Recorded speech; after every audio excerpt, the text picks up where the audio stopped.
प्यारे दर्शकों, आप सभी का हमारे चैनल में स्वागत है। धर्म से जुड़ी वीडियो देखने के लिए हमारे चैनल को सब्सक्राइब और लाइक करें। धन्यवाद। प्यारे दर्शकों, अगर आपने वीडियो का इससे पहला भाग नहीं देखा तो इस चैनल पर जाकर देखें। धन्यवाद। साखी खरा सौदा। श्री गुरु नानक देव मस्ती में बैठे थे। कालू जी ने देखा तो दुख हुआ, कहने लगे, हे पुत्र, मुझे तेरे गम ने मार दिया है, परंतु तुम नहीं समझते। गुरु जी ने कहा, हे पिताजी, अब तो मुझे क्षमा कर दो, आगे जो कुछ आपकी आज्ञा होगी वही करूँगा। कालू जी ने कहा, बेटा व्यापार करो। गुरु जी ने स्वीकार कर लिया। तब कालू जी ने 20 रुपये देकर कहा, लो बेटा, सत्य का व्यापार करो जिसमें लाभ हो। गुरु जी ने कहा, है पिताजी, आप स्वयं देखोगे कि मेरा व्यापार कैसा उत्तम है। तब भाई बाले को बुलाकर कालू जी ने कहा कि आप नानक के साथ जाओ, क्योंकि आप बुद्धिमान हो, इसे व्यापार में सहायता प्रदान करें। भाई वाले ने गुरु नानक देव जी के वस्त्र भी उठा लिए और रुपये भी गुरु जी के साथ हो लिया। मार्ग में संसार संबंधी शिक्षा वाले ने गुरु जी को दी। कुछ दूर तक पिताजी भी साथ शिक्षा देते चले गए। कहा, हे पुत्र, मुझे तुम पर बहुत विश्वास है कि व्यापार करके धन और मान प्राप्त करोगे। मेरा आपके सिवाय और कौन है। संतान सुयोग्य हो तो माता पिता को यश प्राप्त होता है। हे पुत्र, जिस चंद्र दर्शन से प्रत्येक प्राणी प्रसन्न होता है, उसी प्रकार तुमको देखकर सभी नर नारी प्रसन्न हो, यह मेरी हार्दिक इच्छा है। जब तुम व्यापार में दक्षता प्राप्त करोगे तथा क्षत्रिय वर्णोविन कार्य करोगे, तब तुम धन्य कहलाओगे। संसार मान की दृष्टि से देखेगा, फिर मेरा मन शांत होगा। भाव यह है कि तुम व्यापार करो। इस प्रकार शिक्षा देकर कालू पीछे को आया। श्री गुरु नानक देव जी परमेश्वर संबंधी गायन करते। तब वाले को ईश्वर महिमा सुनाते जा रहे थे। जब घर से 12 कोस पर आए तो उस वन में साधु मंडली बैठी देखी। वह साधु तप कर रहे थे। किसी ने अपनी भुजा ऊपर कर रखी थी तथा कोई खड़ा होकर तप कर रहा था। पद्मासन, सिद्धासन, मयूरासन, अनेक आसन लगाए महात्मा बैठे थे। कोई स्वाध्याय में लीन है तो कोई प्रभु कीर्तन में मग्न है।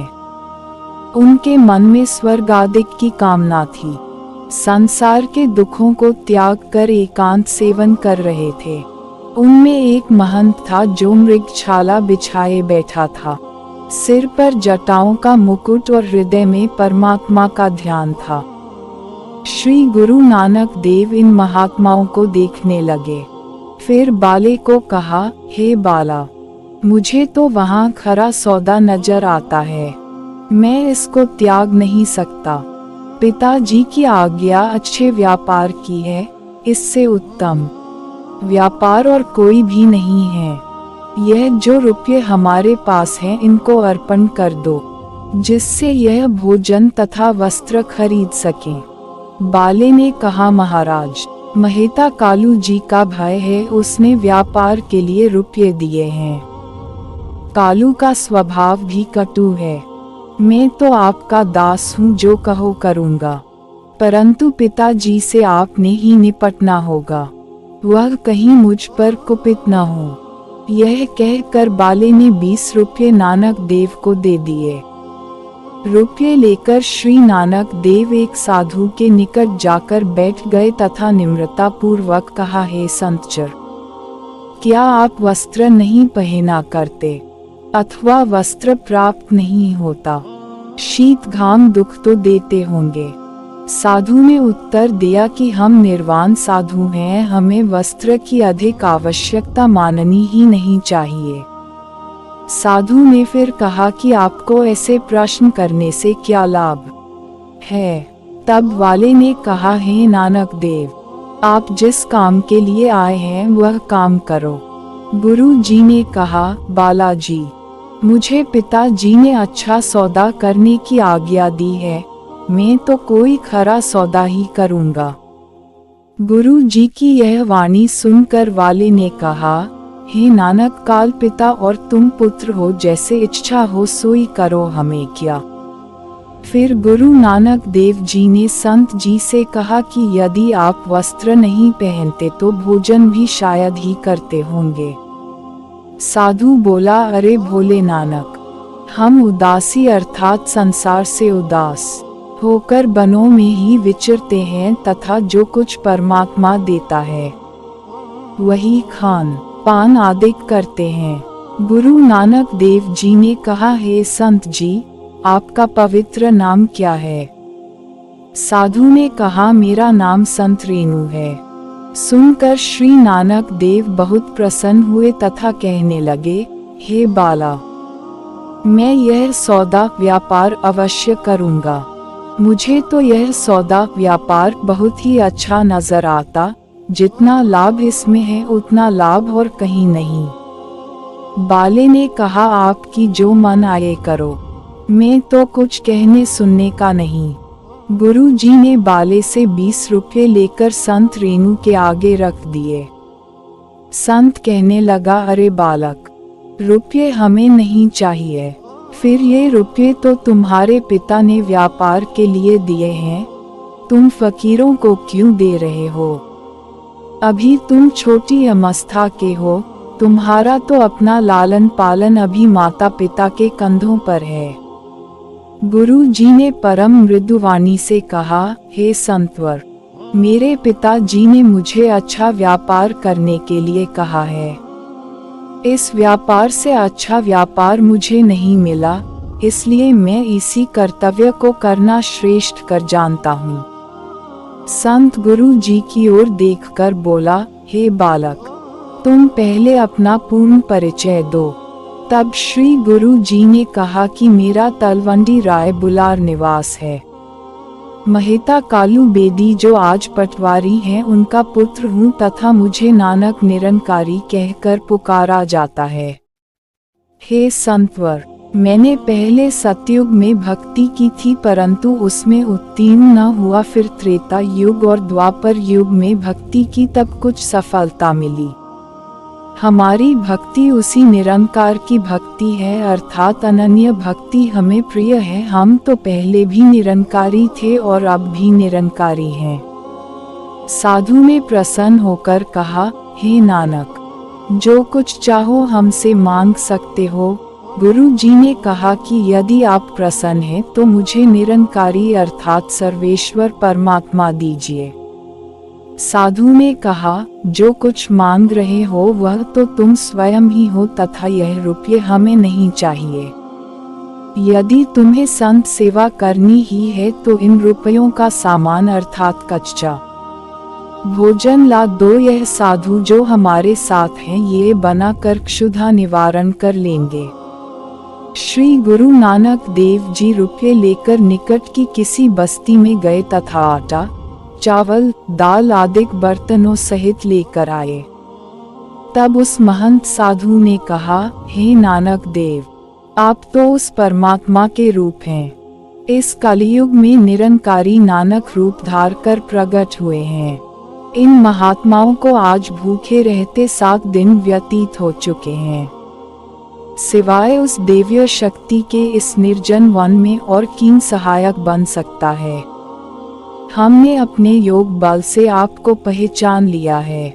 आपके पदार्पण से यह पंचंत प्रदेश कृत्य होगा और कोटिशः प्राणी आपके दर्शनों से मोक्ष को प्राप्त करेंगे। हम अपने अहोभाग्य समझते हैं जिन्होंने इन धर्म चक्षुओं से आपके पवित्र दर्शन किए हैं। यह कहकर उस महंत ने प्रणाम किया।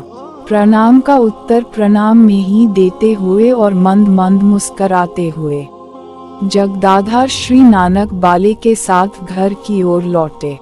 जब श्री नानक जी चले आए तब एक साधु ने महंत जी से पूछा कि आपने उस लड़के को जाने की आज्ञा क्यों दी? अभी तो उस श्रद्धालु क्षत्रिय बालक नानक देव ने संतों की सेवा अपने हाथ से करनी थी। तब महंत ने कहा, भाई जिसे आप साधारण क्षत्रिय बालक समझ रहे हो वह तो साक्षात्कार ब्रह्मा है, जो निराकार व साकार होकर संसार के कल्याणार्थ प्रकट हुआ है। मनुष्य का कर्तव्य है कि परमात्मा की ओर से जो पालन पोषण हो उसको सहर्ष स्वीकार करें, अपितु उस सब के स्वामी से अपनी सेवा न करवाएं। इसलिए मैंने नानक देव जी महाराज की इच्छा देखकर रोकना उचित नहीं जाना। श्री जगत गुरु नानक देव जी का अपार प्रकाश हमसे सहन होना कठिन हो रहा था। इन कारणों से मैंने उन्हें जाते हुए रोका नहीं। वाले के साथ लौटते हुए गुरु जी तब 3-4 कोश ही आए। तब गुरु जी ने कुछ मनुष्य लीला करने का विचार किया। अतः बाले को कहने लगे, हे बाला, यह हमने क्या किया? तमाम रुपये साधुओं को खिला आए। बाला कुछ ताने के तरीके से कहने लगा, नानक जी, रुपये आपके थे, मेरे तो नहीं थे। उनको जैसे भी आप वर्ताव में लाना चाहो ला सकते थे, मेरा इसमें क्या नुकसान था? फिर आपने जो कुछ किया सो किया, अब तुम जानो। अथवा तुम्हारे पिताजी में रोकता तो स्वयं आप मेरा अपमान ही कर देते, परंतु आपने यह जो कुछ किया है वह उचित नहीं। इस प्रकार बातें करते करते जगत पिता जी गुरु नानक देव तलवंडी गांव के निकट आ गए। संसार के भय को दूर करने वाले नानक अपने पिता से भय मानकर नगर में नहीं गए। नगर के बाहर सूखा तालाब, इधर भाई वाला अपने घर में आ गया। श्री कालू ने वाले का आना सुना तो नौकर भेजकर वाले को बुलाकर पूछा, हे बालाजी, आप तो आ गए हो, अपितु नानक कहाँ है? और जो तुम लोगों को रुपये दिए थे उनका क्या बनाया है? उत्तर में बाले ने साधुओं को खाना खिलाने की समस्त गाथा सुना दी। कालू जी कुछ कुपित होकर कहने लगे, हे बाला, तुमको बुद्धिमान समझकर इसलिए साथ नहीं भेजा या कि रुपये साधुओं को खिलाओ। अच्छा, अब यह बताओ कि नानक अब कहाँ है? कुछ सोचकर कालू जी और बाला दानों नानक जी को ढूंढने के लिए चले गए। माता तृप्ता जी ने जब सुना कि मेरा मस्त बालक नहीं आया तो शोकातुर हो गई। तब माता जी ने अपनी पुत्री नानकी के साथ कुछ नौकर देकर कहा कि पुत्री जाओ, तुम्हारे पिताजी को कुछ क्रोध है, वह कहीं नानक को डांट न दे, जाकर अपने भाई को देखभाल करके घर ले आओ। बाले के साथ कालू पटवारी वहां आए, जहां परमात्मा के ध्यान में पवित्र आत्मा श्री नानक देव बैठे थे। देखते ही कालू जी की क्रोधाग्नि भड़क उठी, पुत्र को पकड़ लिया और कुपित होकर बोले, नानक, बताओ मेरे गाढ़े पसीने की कमाई के जो 20 रुपये थे वह कहाँ हैं? इतना कहकर पिताजी ने श्री गुरु नानक देव जी के मुख पर 2 चपत लगा दी। इतने में देवी नानकी वहीं पहुंच गई। कहने लगी, पिताजी, आप मेरे भाई को क्षमा कर दो। देखो तो भाई जी के सुंदर मुख पर 2-4 चपत के निशान हो गए हैं। क्षमा करो, क्षमा करो। किसी ने राय बुलार को यह घटना सुनाई तथा कहा कि बीबी नानकी ने हाथ जोड़कर पिता का क्रोध शांत किया है, नहीं तो कालू जी ने नानक को अभी और दंड देना था। यह सुनकर राय बुलार ने अपने सिपाही भेजकर श्री नानक देव और कालू जी को अपने पास बुलाया। कालू ने राय बुलार के समक्ष आकर दुखी होकर कहा, हजूर, इस नालायक लड़के ने मेरा नाक में दाम कर रखा है।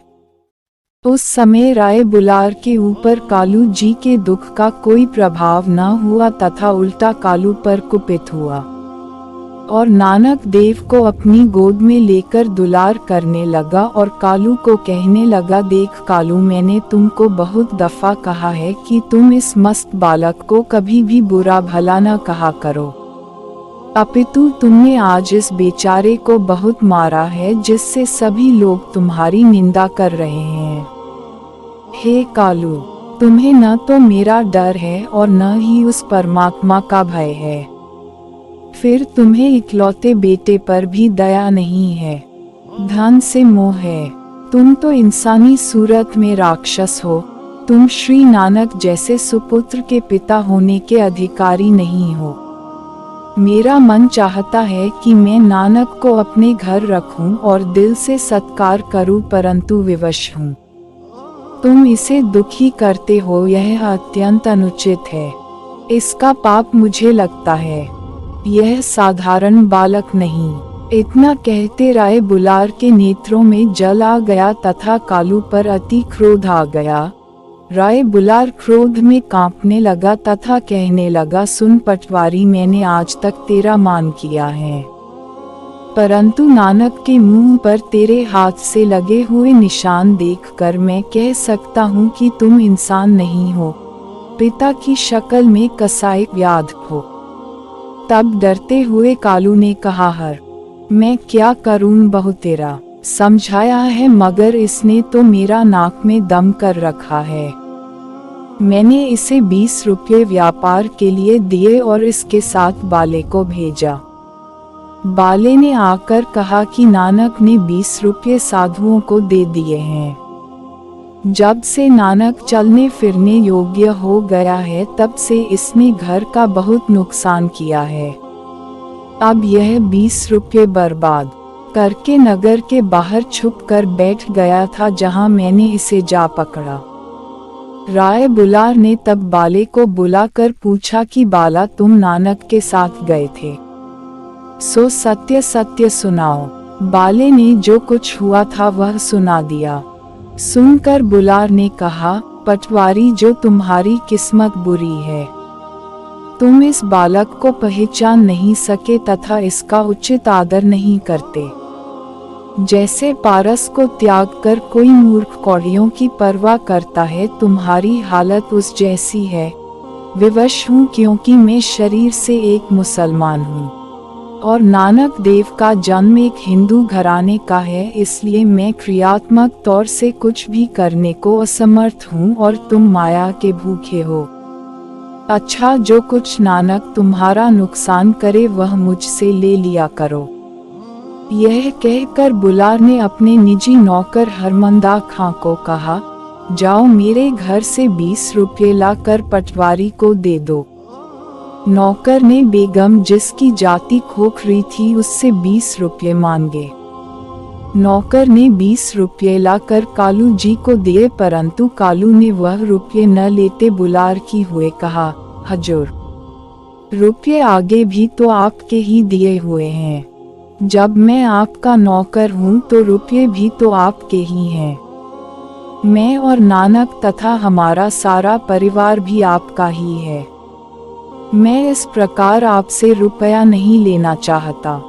दुलार ने फिर कहा कि यदि मैं मुसलमान न होता तो इस अद्वितीय बालक की पालना स्वयं करता, परंतु मजबूर हूँ। अब मैं वायदा करता हूँ कि नानक देव जब तक अबोध बच्चा है तब तक इसका पालन पोषण सेवा भाव से मैं स्वयं करूँगा तथा इसका तमाम खर्च मेरे घर से दिया जाएगा। दौलत के मोह में निरंकारी नानक को नालायक कहकर गुनाह के भागी न बनो तथा जो नुकसान नानक ने किया है वह तमाम मैं इसी समय देने को तैयार हूँ। कालू ने धन लेना अस्वीकार कर दिया। फिर बुलार ने कहा, पटवारी साहिब, यह बालक जो खुदा ताला का रूप है, इसने संसारी जीवों के बंधन तोड़ने के लिए तेरे घर में जन्म लिया है।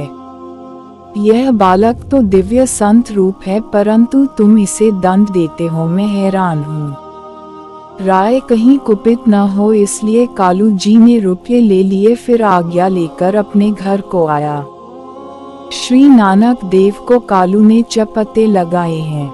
यह सुनकर नगर निवासी कालू की निंदा करने लगे। कालू के इस कुकर्म पर सारा नगर दुखी हुआ तथा लोग कहते, देखो इस व्याध ने अपने संत पुत्र को बुरी तरह पीटा है। और अब बुलार से रुपये भी प्राप्त कर लिए हैं। बाबा, यह कालू अत्यंत कठोर मन वाला क्षत्रिय है। दूसरे दिन कालू मेहता राय बुलार के दरबार में उपस्थित होकर तथा क्षमा याचना मांगकर जो रुपये लिए थे वह लौटा देने का अनुरोध करने लगा। बुलार ने कहा, कालू, यह रुपये जो तुम लौटा रहे हो तुमको नहीं दिए, यह तो नानक देव के देने थे, वे मैंने श्री नानक को अर्पण कर दिए हैं। कालू ने कहा, हजूर, नानक के पास रुपये कहाँ से आए जो आपने लिए और अब लौटा रहे हो? मुस्करा कर बुलार ने कहा कि भाई, दुनिया के अंदर जितनी दौलत है उसका स्वामी नानक है तथा जो कुछ मेरे घर में हाथी, घोड़े, स्वर्ण तथा जवाहरात हैं, उस सब का मालक तेरा सुपुत्र नानक ही है। मैं क्या, सारा संसार ही इस बालक का दिया हुआ ग्रहण कर रहा है। राय बुलार के यह शब्द सुनकर सभी लोग हैरान हो गए। उसकी श्रद्धा श्री कालू द्वारे निरंकारी नानक के पवित्र कमलों में अनन्य रूप से हो गई। अगला भाग देखने के लिए चैनल को सब्सक्राइब करें। धन्यवाद।